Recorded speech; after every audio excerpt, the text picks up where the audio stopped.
Hey, good morning, gentlemen, again. Morning. Okay, folks, I got an email. I get emails every week from my bank, Seneca Savings.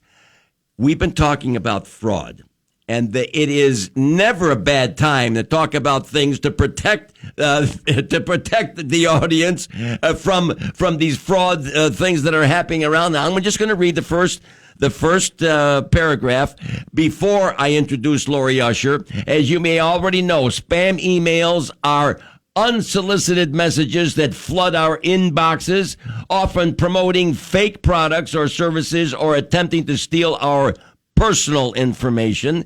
They can be annoying at best and dangerous at worst, as they can carry viruses or malware.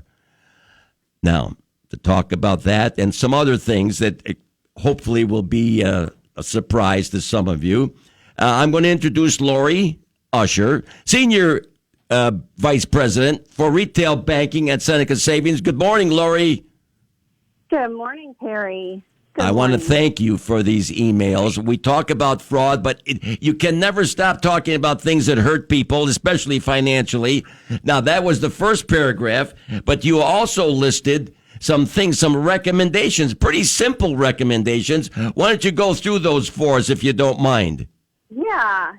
So, there's the spam emails that we get all the time, but there's also emails that we get, and it's called phishing. It's a type of online scam where criminals try to trick people into sharing sensitive information, such as your passwords, credit card numbers, or even your social security number and your personal data. So, it's very clever. These attackers, they'll usually disguise themselves into some type of a trustworthy entity. But there's usually something that's just off or just wrong. It usually one digit's wrong. Obviously it's not the person that you think it is. So to protect yourself, it's important to be cautious and vigilant when receiving unsolicited messages or requests for sensitive information. Always verify the authenticity of the sender and the email address, and avoid clicking on any on the suspicious links or downloading anything, certainly. And it's also recommended to use a strong and unique password. So if you think that you've given your password or your password may be compromised, it's recommended that you change your password. There's actually tools and software out there that will help you to recommend a password that means nothing, and just suggest a password to you.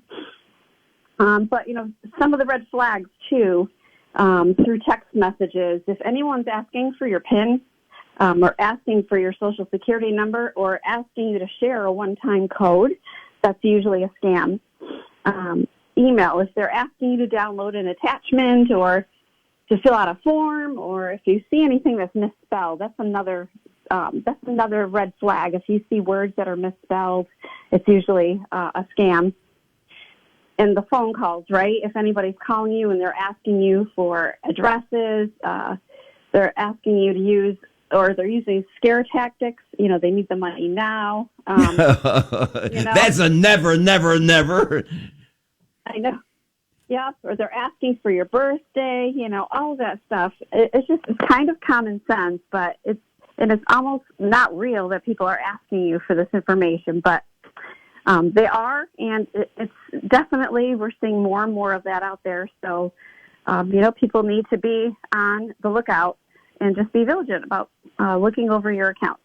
Oh, there you go. Gentlemen, every week I get this from Seneca Savings. I am so happy with the relationship I have with them now. And they were kind enough to be sponsors as well. Do you guys have any questions from Laurie or have any comments about have you heard of anybody, any friends of yours that have been affected by fraud? Yeah, I have, and she's correct about all these emails and texts and everything else.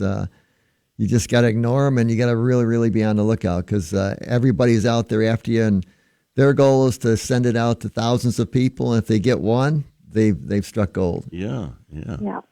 How about you, Todd? Yeah, a couple emails and a couple texts a day looking for information. I always say, oh, yeah, right. I'm going to just send all that information to you. Sure. Yeah, of course. Well, for sure, never reply to a spam email, right? Or click on any links to it. Oh, Laurie, I'm so thankful that you're bringing these to our listeners' attention, because it hurts them financially, for sure. And I'm sure you have some cases that are disasters. Oh, sad. We have, unfortunately, sometimes people are victims of these scams, and sometimes we can help it. Unfortunately, sometimes we can't. Once the money is gone, it's gone.